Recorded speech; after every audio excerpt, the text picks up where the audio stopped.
पहाड़ों में मौसम के बदलाव के बीच बागेश्वर उपचुनाव की सियासी गर्मी बढ़ गई है। बागेश्वर उपचुनाव में बीजेपी प्रत्याशी पार्वती दास के समर्थन में सीएम पुष्कर सिंह धामी ने गरुड़ और बागेश्वर क्षेत्र में रोड शो कर जनसभा को संबोधित किया। दरअसल बागेश्वर उपचुनाव मुख्यमंत्री पुष्कर सिंह धामी की साख से जुड़ा हुआ है। मुख्यमंत्री पुष्कर सिंह धामी की दूसरी बार मुख्यमंत्री बनने के बाद असल परीक्षा बागेश्वर उपचुनाव को माना जा रहा है। बागेश्वर उपचुनाव को लोकसभा चुनाव से पहले उत्तराखंड में सेमीफाइनल के तौर पर माना जा रहा है। इधर पुष्कर सिंह धामी मुख्यमंत्री ने प्रेस वार्ता में कहा कि बागेश्वर की जनता ने पिछली बार अस्वस्थ होते हुए भी उन्हें विजयी बनाया था।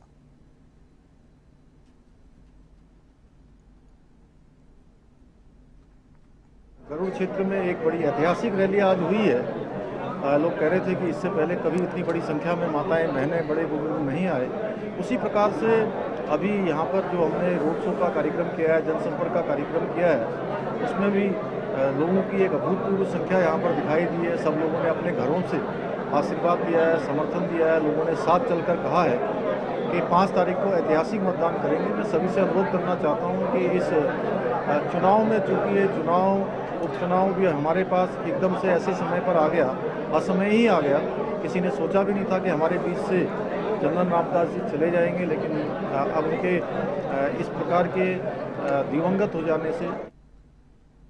इन दिनों उत्तराखंड में उच्च न्यायालय के आदेश पर अतिक्रमण के खिलाफ अभियान चलाया जा रहा है। कई जगहों पर सरकारी महकमे चिन्हीकरण की कार्रवाई कर रहे हैं, तो कई जगहों पर अतिक्रमण के खिलाफ बुलडोजर चल रहे हैं। इन सबके बीच उत्तराखंड के अलग अलग जगहों से अतिक्रमण की कार्रवाई का विरोध जारी है। ऐसे में व्यापारी वर्ग पर रोजगार और आवासीय मकानों पर आवास का संकट आ पड़ा है। इस सबके बीच उत्तराखंड के मुख्यमंत्री ने अतिक्रमण के खिलाफ चल रही कार्रवाई पर अपनी प्रतिक्रिया दी है। ग्वालदम हेलीपैड पर मीडिया को दिए अपने बयान में सीएम धामी ने कहा कि अतिक्रमण के खिलाफ उच्च न्यायालय के आदेश पर अभियान चलाया जा रहा है, लेकिन जो मजबूर लोग हैं और जिनके रोजगार प्रभावित हो रहे हैं, उनके लिए सरकार प्रयास कर रही है।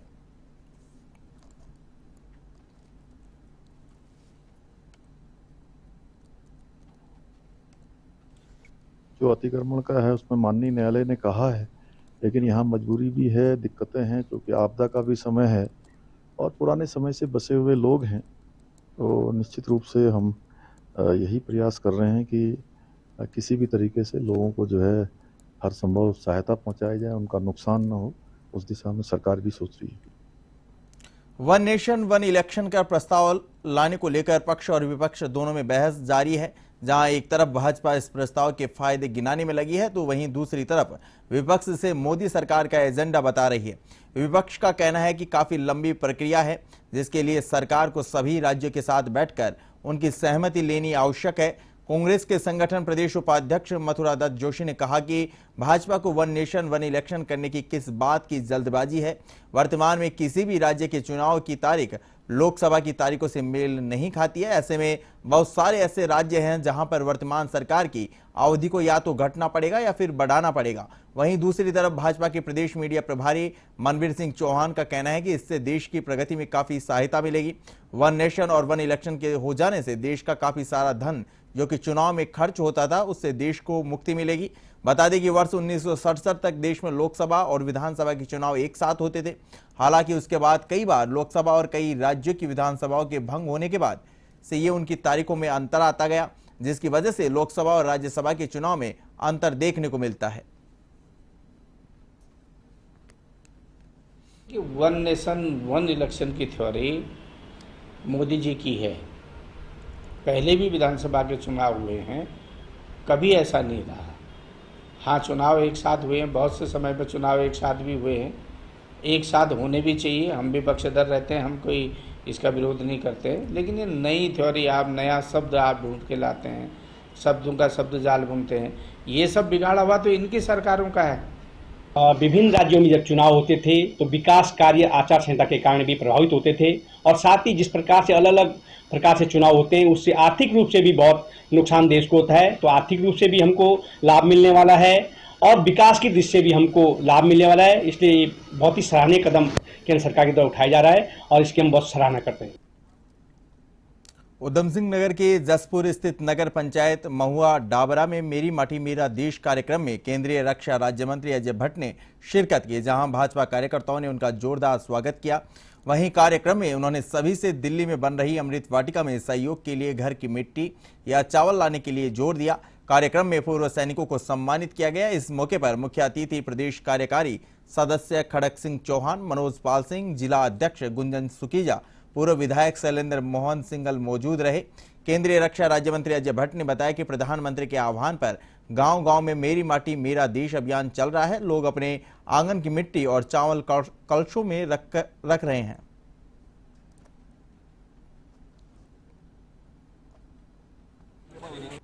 ये एक अद्भुत कार्यक्रम है। माननीय प्रधानमंत्री जी ने जो आह्वान किया, आज लोगों ने हाथों हाथ इस कार्यक्रम को लिया है। जाति, धर्म, वर्ग, क्षेत्र से ऊपर उठकर हर समुदाय के लोग, देश का हर नागरिक आज इससे जुड़ गया है। जो इस समय गांव-गांव में मेरी माटी मेरा देश अभियान चल रहा है, लोग अपने आंगन की मिट्टी लेकर कलशों में रख रहे हैं। जिनके बड़े मकान है, लेंटर के मकान है, घर में मिट्टी उपलब्ध नहीं हो पा रही है, तो वो चावल डाल रहे हैं ताकि उनका सहयोग राष्ट्र की एकता के लिए, राष्ट्र निर्माण में कहीं कम ना हो। कोटद्वार में सिद्धू-बली मंदिर समिति की 21 अवैध दुकानों पर चली सरकारी जेसीबी के बाद इन दुकानों के स्वामियों के सामने रोजी रोटी का संकट खड़ा हो गया है। वन विभाग की भूमि पर बनी इन दुकानों से सिद्धू-बली मंदिर समिति सालों से किराया ले रही थी। उधर दूसरी ओर सिद्धू-बली मंदिर समिति की दुकानों के टूटने के बाद इनके स्वामियों ने मंदिर समिति से अपनी रोजी रोटी की गुहार लगाते हुए उनके लिए कहीं और दुकान के लिए जगह आवंटित करने की मांग की है।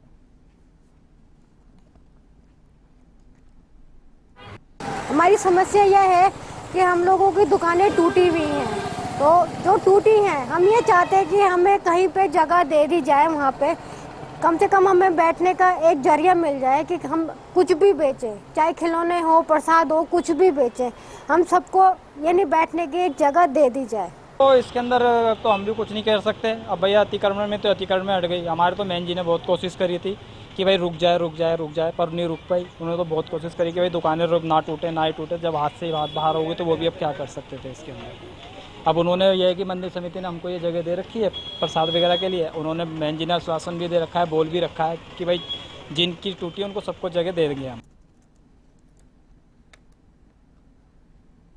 हल्द्वानी विधायक सुमित रिधेश ने 1 करोड़ से अधिक की लागत से बनी 4 सड़कों का लोकार्पण किया। इस दौरान उन्होंने कहा कि वह विधायक निधि से सबसे तेजी से खर्च करने वाले विधायक हैं।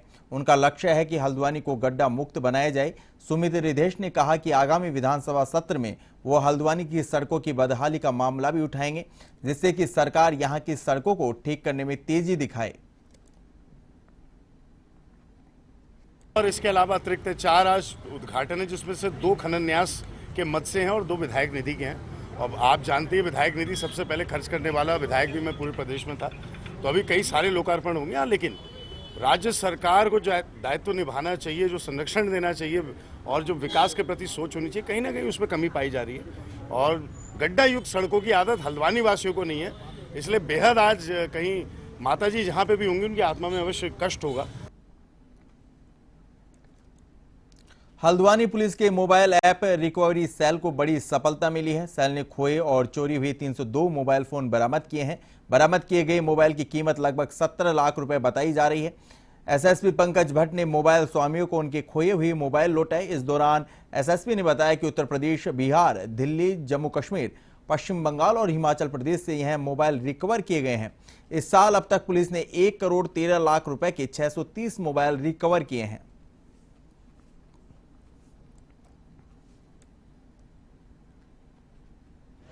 इस बार 4 महीनों में, विगत 4 महीनों में 302 मोबाइल रिकवर किए गए हैं, जिनकी कॉस्ट 70,44,000 रुपया टोटल है।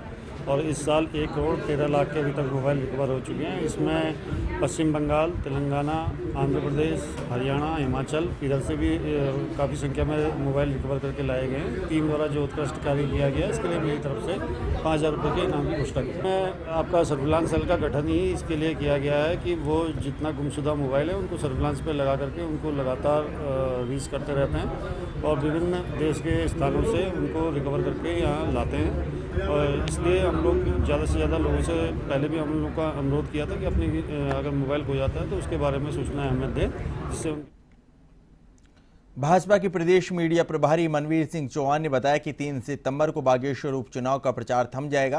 प्रचार के अंतिम चरण में दोनों दलों ने पूरी ताकत झोंक दी है। मुख्यमंत्री ने रविवार को विधानसभा क्षेत्र के काफिली गेर में जनसभा को संबोधित किया। वहीं कांग्रेस के प्रदेश प्रवक्ता शीशपाल सिंह बिष्ट ने बताया कि कांग्रेस पार्टी ने भी बागेश्वर चुनाव को लेकर पूरी ताकत झोंक दी। कांग्रेस के प्रदेश अध्यक्ष करण महार, नेता प्रतिपक्ष यशपाल आर्य और पूर्व मुख्यमंत्री हरीश रावत समेत पार्टी के कई दिग्गज नेता बागेश्वर पहुंचे।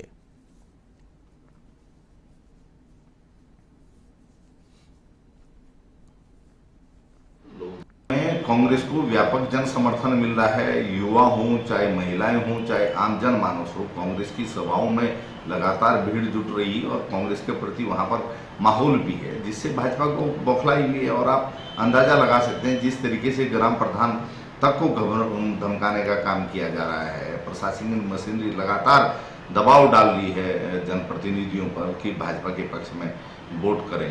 देखो, बागेश्वर की जनता ने भारतीय जनता पार्टी को एक तरफा जीत देने का पहले से निर्णय किया हुआ है, लेकिन हमारे एसओसी मुख्यमंत्री माननीय पुष्कर सिंह धामी जी और हमारे प्रदेश अध्यक्ष माननीय महेंद्र भट्ट जी 2 दिन से लगातार वहां पर ताबड़तोड़ जनसभाएं एवं रोड शो का कार्यक्रम कर रहे हैं।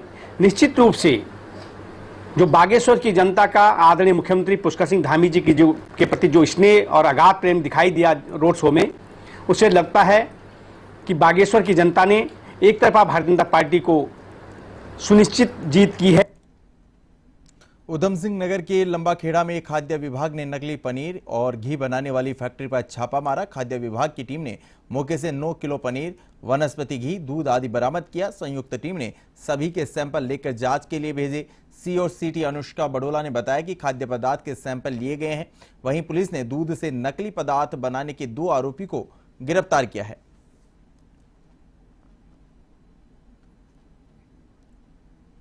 कि कल जो हमारा यहाँ पे एसओजी द्वारा बहुत अच्छी कार्रवाई करी गई, उसमें हमारे 2 अभियुक्त जो हैं, 2 पकड़े गए हैं लड़के। वो दोनों बाहर के हैं, उत्तराखंड के नहीं हैं। उन दोनों को गिरफ्तार कर लिया और आईपीसी की सेक्शन 272 और 273 के अंदर एफआईआर कल पंजीकृत हो गई है। दरअसल कल एसओजी के सूचना पर लंबाखेड़ा गांव में एक जगह पनीर का निर्माण किया जा रहा था, तो हम वहां पर गए। वहाँ पर पनीर जो है स्किम्ड मिल्क पाउडर से बनाया जा रहा था। तो वहाँ पर जो भी पनीर वो बनाया जा रहा था, तो उस पनीर के सैंपल और जो मिल्क जो यूज हो रहा है उस मिल्क का सैंपल और साथ में जो भी इंग्रेडिएंट यूज हो रहे हैं उसमें मिल्क पाउडर वगैरह, उसके सैंपल ले लिए गए हैं। उधम सिंह नगर में खटीमा निवासी वरिष्ठ भाजपा नेता कामिल खान को खटीमा मदरसा, रहमानिया और जामा मस्जिद कमेटी का प्रशासक नियुक्त किया गया। इस दौरान भाजपा कार्यकर्ताओं और मिलने वालों ने स्वागत किया। कामिल ने मुख्यमंत्री पुष्कर सिंह धामी, उत्तराखंड वक्फ बोर्ड के चेयरमैन शादाब शम्स का आभार व्यक्त किया।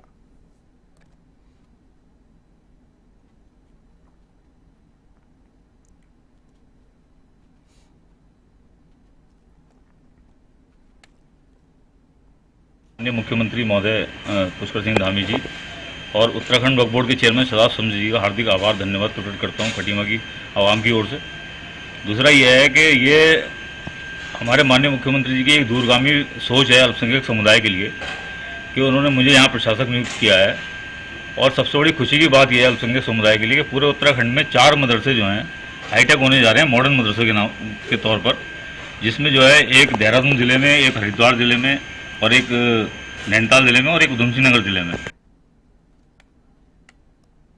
रुड़की में हाजी कमरू जमा अपने समर्थकों के साथ एआईएमआईएम पार्टी में शामिल हुई। प्रदेश अध्यक्ष नैयार काजमी के कार्यालय पर पार्टी में शामिल हुए। वे एआईएमआईएम के चुनाव चिन्ह से पार्षद का चुनाव लड़ेंगे। इस दौरान एआईएमआईएम के प्रदेश अध्यक्ष नैयार काजमी, प्रदेश सचिव मोहम्मद परवेज ने भी हाजी कमरू जमा को पार्टी की सदस्यता दी।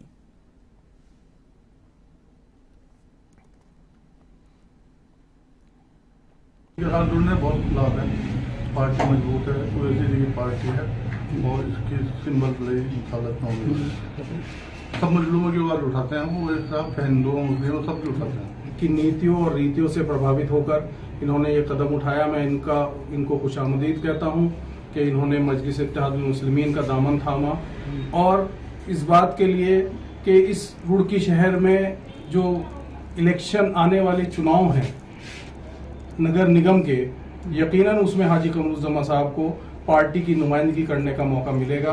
वार्ड नंबर 35 से ये पहले भी चुनाव लड़ चुके हैं। ऑनलाइन फ्रेंडशिप ऐप से दोस्ती करके ठगी करने का खुलासा जीआरपी हरिद्वार ने किया है। गैंग के 3 आरोपियों को जीआरपी एसओजी ने गिरफ्तार किया। हरिद्वार के रेलवे स्टेशन में दोस्ती करने के बहाने बिहार से आए ऋषभ नाम के व्यक्ति की मुलाकात मोनू से हुई, जिसके बाद उसने अपने साथियों के साथ घूमने का प्लान बनाकर मारपीट कर उससे करीब 30,000 रुपए लूट लिए, जिसके बाद पीड़ित ने मुख्यमंत्री हेल्पलाइन पोर्टल में शिकायत दर्ज की। जीआरपी पुलिस के एसपी अजय गणपति कुमार ने मामले का खुलासा करते हुए बताया कि लंबे समय से यह गैंग सक्रिय था और कई वारदातों को अंजाम दे चुका था।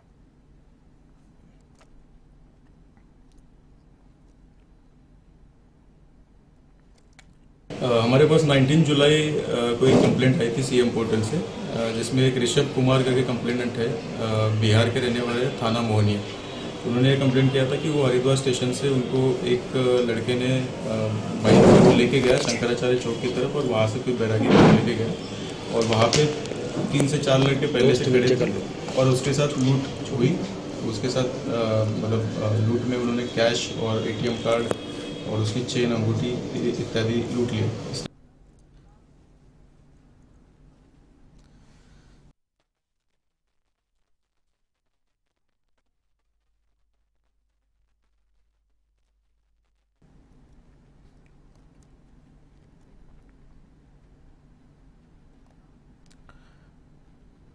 विश्व प्रसिद्ध चौबटिया गार्डन का उद्यान मंत्री गणेश जोशी ने औचक निरीक्षण किया। उन्होंने उद्यान में लगाए जा रहे लेडी इन रेड सेब सहित सभी फलों के नवीनतम प्रजाति के पौधों के बारे में जानकारी ली।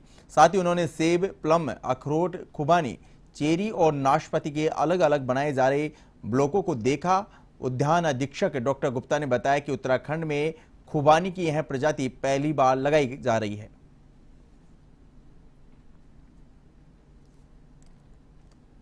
देखिए, चौपटिया गार्डन जिसका एक अपना इतिहास है, मैंने इसका निरीक्षण किया है कैसे इसको हम डेवलप कर सकें। कुछ सुझाव अधिकारियों के और स्थानीय लोगों के यहाँ पर आए हैं। मेरी कोशिश होगी कि जाने के बाद अपने अधिकारियों को बुलाकर उनके साथ बैठकर, क्योंकि ये इतनी सुंदर जगह है, इसको हम हॉलिडे टूरिज्म के रूप में विकसित कर सकते हैं।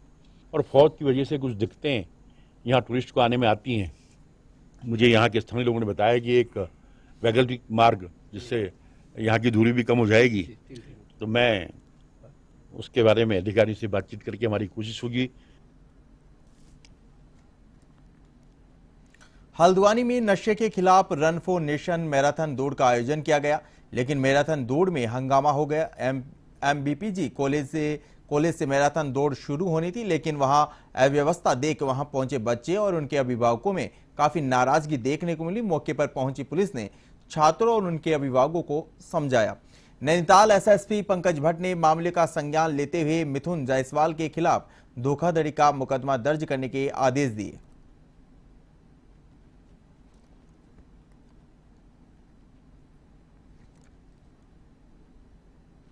विकासखंड स्तरीय सीमांत पर्वतीय बाल विज्ञान महोत्सव 2023 का आयोजन किया गया। यह आयोजन अटल उत्कृष्ट राजकीय इंटर कॉलेज नागनाथ में किया गया। आयोजन में मुख्य अतिथि ब्लॉक प्रमुख प्रीति भंडारी ने कार्यक्रम का शुभारंभ किया। इस महोत्सव में 25 विद्यालयों के 361 प्रतिभागियों ने विभिन्न प्रतियोगिताओं में भाग लिया।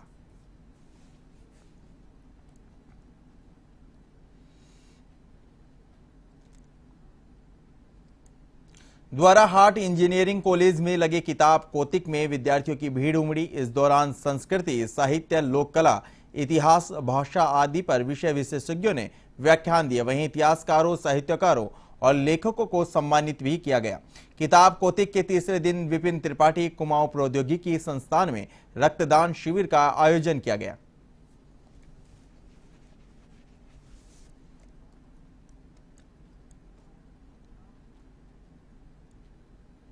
फिलहाल इस बुलेटिन में इतना ही। आप देखते रहिए A1 टीवी। नमस्कार।